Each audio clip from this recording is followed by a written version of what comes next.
tua zong ki chu por pia upa asem khat pen sorry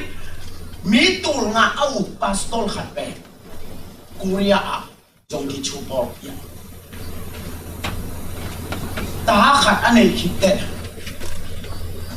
khwal va zinina zino va nei chimo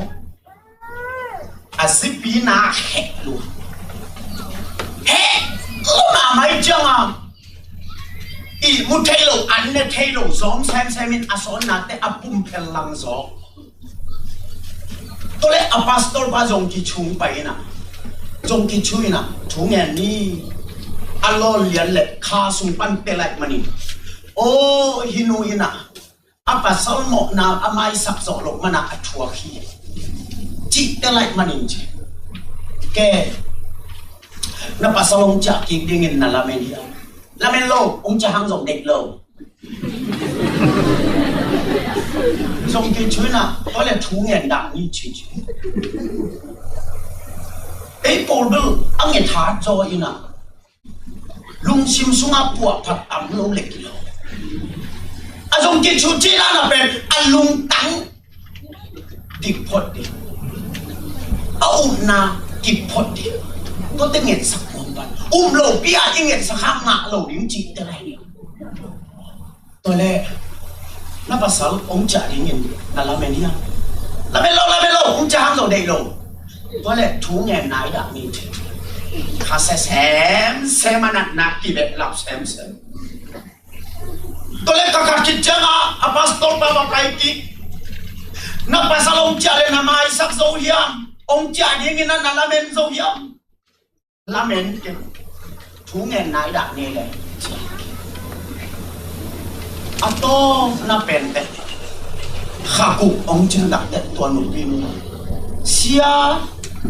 kapasal ong chia dan di khong in kamit khain kasi mai na mer muding in gel thei pian ve ngo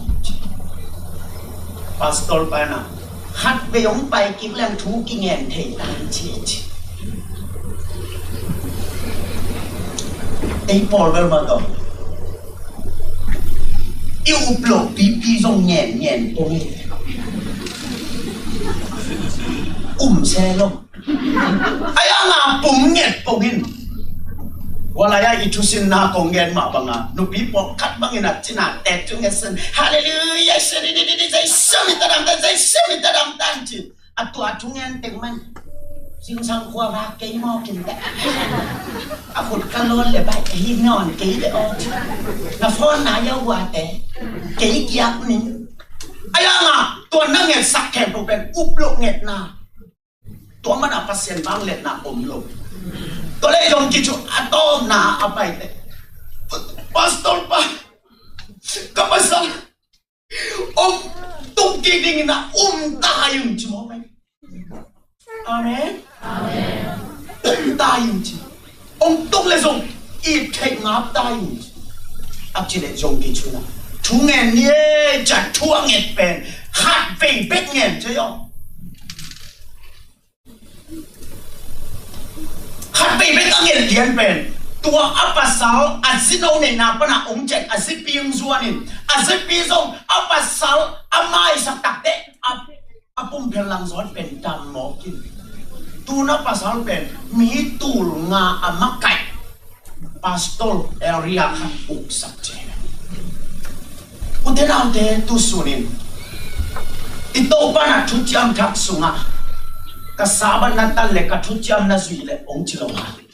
na uple to babang le na mudiji. Haleluya. Tulai tangan nompai pina lunggim na ken kelohi. Na masalangan na kituiruan na natatehangan na kituiruan na mangban na lampik ikang na kempel Samaria kulpong pi ahon bangin. Na kompleto pa bang lenang dia. Amen. Kasam dunong tel sakta. Amen.